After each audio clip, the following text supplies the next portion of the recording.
Sir అసలు ఈ detox liver mainly helps in detoxification of the body, waste అని మాట్లాడుకుంటున్నాం కాబట్టి మ్యాక్సిమం అమౌంట్ ఆఫ్ వాటర్ తాగితే ఆటోమేటిక్గా బాడీలో ఉన్నటువంటి టాక్సిక్ సబ్స్టెన్సెస్ అన్ని ఫ్లష్ అవుట్ అవుతాయి అని చెప్తారు. What is the role of water in liver health అండి? లివర్కి ఒక్కదానికే కాదు, body Absolutely. Body itself is made up 3/4 of your body is water only. Right. And every day మీరు శ్వాస పీల్చుకోవడానికి 1 లీటర్ వాటర్ ఖర్చు పెడుతుంది శరీరం. మీరు కంటితో చూడటానికి 1 లీటర్ నీళ్ళు ఖర్చు పెడుతుంది. ఎన్ని తాగాలో అయితే మీరు సెలైవా క్రియేట్ అవ్వడానికి 1 లీటర్ నీళ్ళు ఖర్చు పెడుతుంది. మీ ఫిజికల్ యాక్టివిటీకి కూడా 1 లీటర్ ఖర్చు పెడుతుంది. రోజుకు 4 లీటర్లు అది ఖర్చు పెడుతుంటే దాన్ని వెనక్కి ఇచ్చేయాల్సిన బాధ్యత మనకు ఉందా లేదా? 100%. అలానే ఎక్కువ నీళ్ళు తాగితే మళ్ళీ కిడ్నీస్ మీద లోడ్ పడుతుంది అంటారు కదా. కిడ్నీ ప్రాబ్లం ఉన్నప్పుడు వేరు, కిడ్నీ ప్రాబ్లం లేనప్పుడు, కిడ్నీ ఫిల్టరేషన్ ప్రాబ్లం బాగానే ఉన్నప్పుడు ఏమి ఉండదు కదా.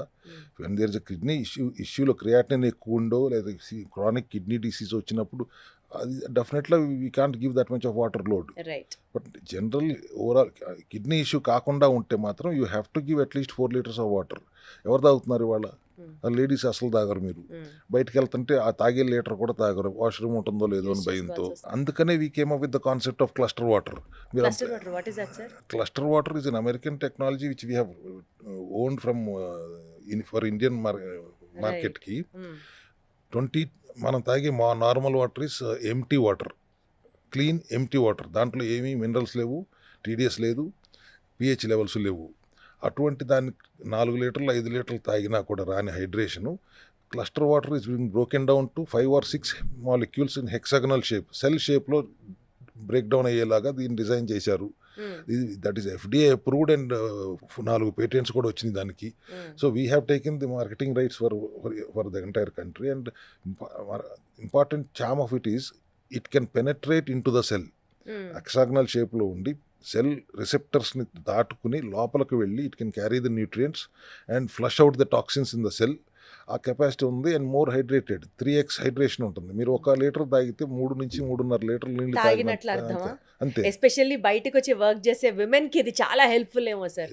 అండ్ చిన్న పిల్లలకి కూడా పద్దాకలకు గుర్తు చేస్తూ ఉండాలి, నీళ్లు తాగు నీళ్ళు. There is something called water alarms and water reminders in schools which is also been set up. So ఇలాంటివి ఇంకా హెల్ప్ అవుతాయేమో. అంతే కదా. ఇది 1.5 లీటర్ తాగితే 3 లీటర్లు తాగినట్లుగా అంటే 1.5 లీటర్ తాగండి రోజుకి. ఇది ఆల్మోస్ట్ 5 లీటర్స్ వాటర్ తాగినంత సమానమైన హైడ్రేషన్ ఇస్తుంది. అండ్ టర్న్ ఓవర్ పెరుగుతుంది. 1.5 litre is working 3 times there, going into the cell with the nutrition and bringing out, flushing out the toxins from the cell. విజయవాడకి, హైదరాబాద్ వచ్చినప్పుడే తాగాల? మా విజయవాడలో కూడా అవైలబుల్ ఉందా? It is very available in the మా వెబ్సైట్లోను మా క్లినిక్స్లోనే ఉన్నాయి. కానీ we are taking it out into the market very soon. మరి సూన్ అంటే విదిన్ డేస్ ఓన్లీ.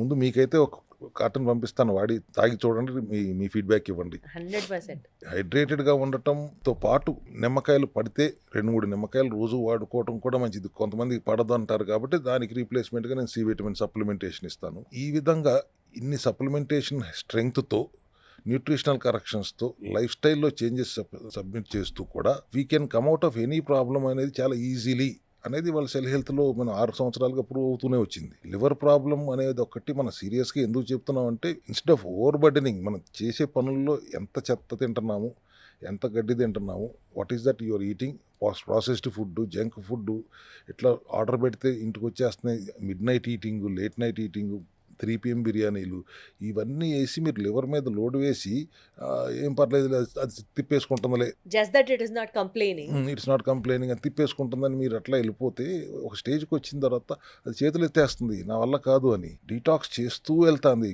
కాంపెన్సేట్ చేస్తూ అది చచ్చిపోతున్నారా అనేదాకా కాంపెన్సేట్ చేస్తూనే ఉన్నదాన్ని యూ డోంట్ ఓవర్లోడ్. దాన్ని ఎట్లా డీటాక్స్ చేయాలని ఆలోచించకుండా, దాని మీద బడ్డెను వేయకుండా ఉండాలంటే ఏం చేయాలనే దిశగా ఆలోచించాలని ఇవాళ నేను ఇంత మాట్లాడతాను ప్రయత్నిస్తున్నాను. సో అదనమాట సంగతి. అర్థమైంది కదండి. సెల్ హెల్త్ క్లినిక్స్లో ఇక్కడ ఓన్లీ అంటే సపోజ్ లివర్ ప్రాబ్లం దగ్గరికి వెళ్ళామనుకోండి సెల్ హెల్త్ క్లినిక్కి, ఆ లివర్ ప్రాబ్లం గురించి మాత్రమే అడ్రస్ చేయకుండా, యాజ్ రవి గారు ప్రతి వీడియోలో చెప్తూనే ఉంటారు, నేను కూడా ఫాలో అవుతూ వచ్చాను ఈ మాట, ఎన్నిసార్లు వాడతారో వాళ్ళు. ఒక ప్రాబ్లంకి కారణం ఆ ఆర్గన్ డిస్ఫంక్షనాలిటీయే కాదు, there is so much which is happening along with that. కాబట్టి అన్ని ప్రాబ్లమ్స్ని హోలిస్టిక్గా అప్రోచ్ చేస్తూ సెల్ హెల్త్ క్లినిక్లో ఎస్పెషల్లీ ఈ ఎపిసోడ్లో మనం లివర్ గురించి మాట్లాడుకున్నాం కాబట్టి సప్లిమెంట్స్ ఉన్నాయి, షార్ట్స్ ఉన్నాయి, దాని తర్వాత ఇక్కడ వీళ్ళు ఇస్తున్నటువంటి ఈ డైటరీ సప్లిమెంట్స్తో పాటు లైఫ్ స్టైల్ కరెక్షన్స్ చేసుకోవాలి, ఫాస్టింగ్ వాళ్ళు సజెస్ట్ చేసిన విధానంలో ఫాలో అవ్వాలి, ఎక్సర్సైజ్ కంపల్సరీగా చేయాలి. ఇవన్నిటినీ కనుక మనం మేనేజ్ చేసుకుంటే ఖచ్చితంగా మన హెల్త్ని అట్ ది రూట్ లెవెల్, ఇప్పుడు లివర్ గురించి మాట్లాడాం కాబట్టి లివర్ ఇష్యూస్ సాల్వ్ అవుతాయి. ఇతరత్ర ప్రాబ్లమ్స్ ఏమైనా ఉన్నాయి అని అంటే అన్నిటికీ సంబంధించి సెల్ హెల్త్ క్లినిక్స్లో వాళ్ళు మనకిస్తున్నటువంటి హెల్త్ ప్రోటోకాల్ ఫాలో అయితే we will be definitely happy. అంటే ఏదో సామెత గుర్తొస్తుంది నాకు, గోటితో పోయేదాన్ని గొడ్డల దాకా తీసుకెళ్లకుండా దాన్ని పేర్చి పేర్చి పేర్చి పెద్ద సమస్య చేయకుండా సెల్ లెవెల్లోనే గనక ఆ ప్రాబ్లమ్ సొల్యూషన్ని గనక మనం ఐడెంటిఫై చేసి ఫాలో అవ్వగలిగితే there is nothing more than that. Sir, thank you so much for educating us and enlightening us once again. Thank you. All the best to you. Thank you.